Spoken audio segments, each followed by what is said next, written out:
Hello everybody, I am the Craftacular creator and today I am sharing a process video for Craft Roulette episode 182.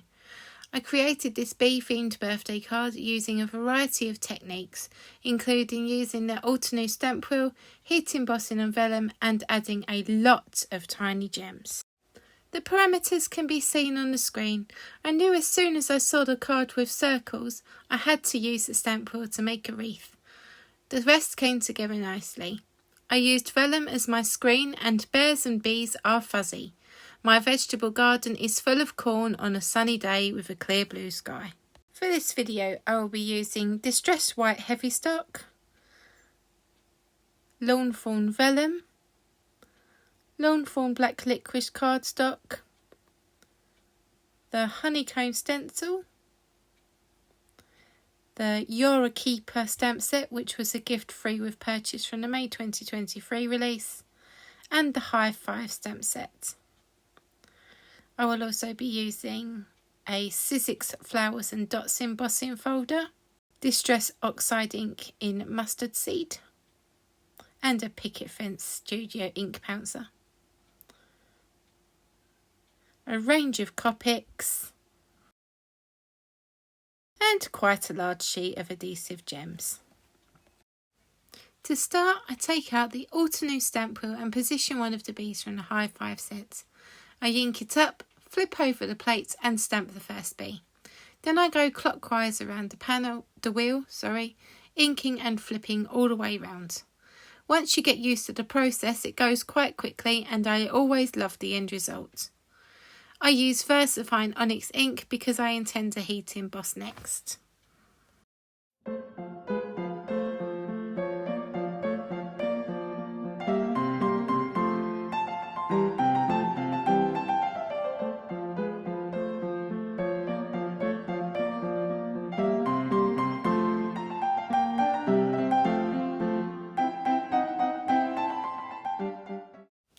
Keep the next part in for comedy value and as a reminder to always check your embossing powders.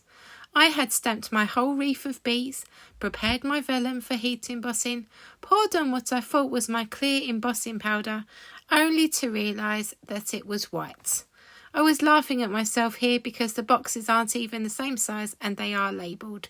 This is another one of those keeping the crafting real moments. My powder error did mean that I had to stamp the entire bee wreath once more, but the process is quick enough as I said before.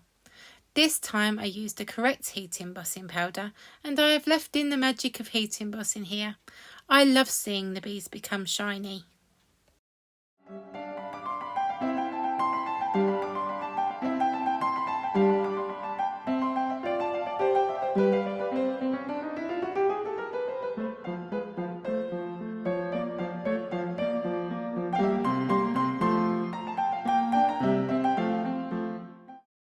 Next up, stenciling.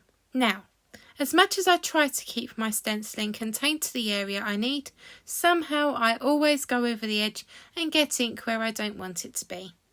To help, I mask off the areas on the stencil that I do not want to ink up, and it works brilliantly. I use the Picket Fence ink pouncer to apply the ink, and as ever, I love the big reveal. I also keep the post-its to reuse for the same purpose another time. It is no secret that I love to fussy cut, and for this wreath I wanted to cut around the bees. I cut off the excess vellum first and then did the detailed cutting. I found this process so relaxing and quite enjoy watching it back too. Once completely cut out, I place the vellum over the honeycomb pattern and plan out the rest of the card.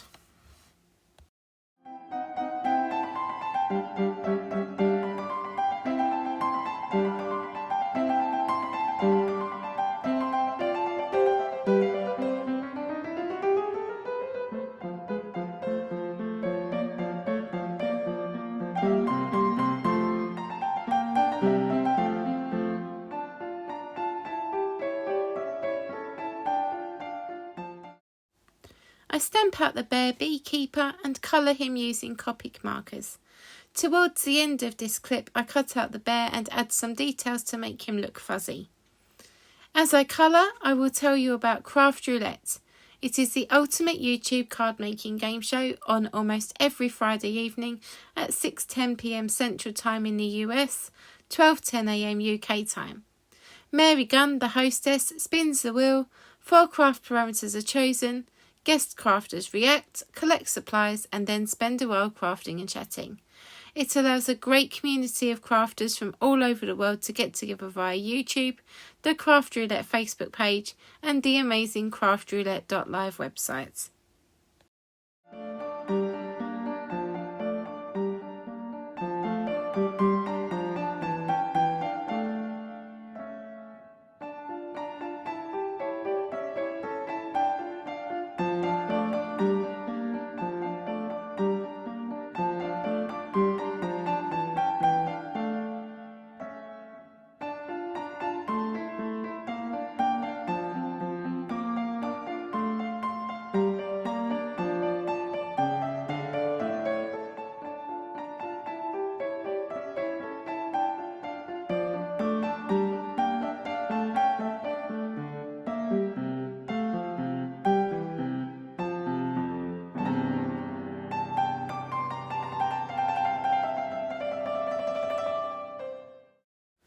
Off screen I embossed the stenciled panel. I wanted to add this because the panel, even though it had the stenciled element, still seemed too plain to me.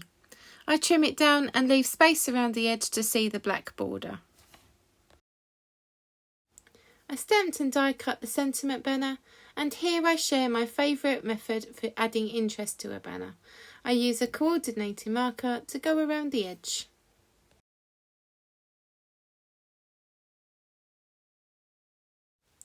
Time for assembly. I adhere the elements using a mixture of liquid glue and foam pads.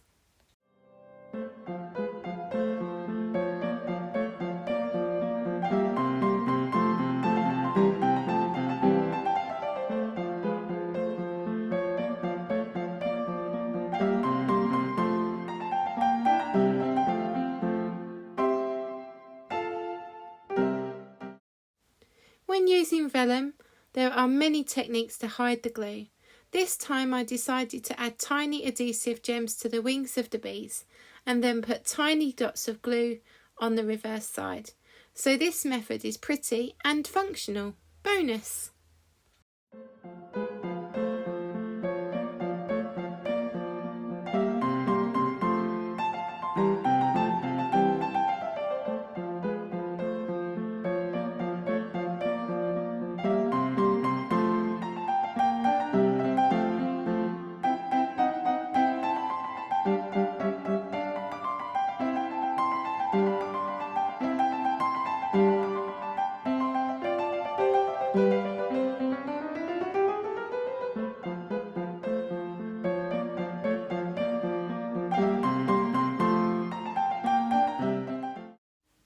With that, the card is finished, so here is my ta-da!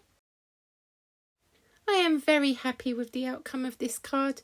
It means it meets all of the parameters for Craft Roulette, and I managed to fit in a few different techniques. Thank you so much for watching, and please remember to like and subscribe. It would mean the world to me. Ta-ta for now everyone, take care and I will be back soon.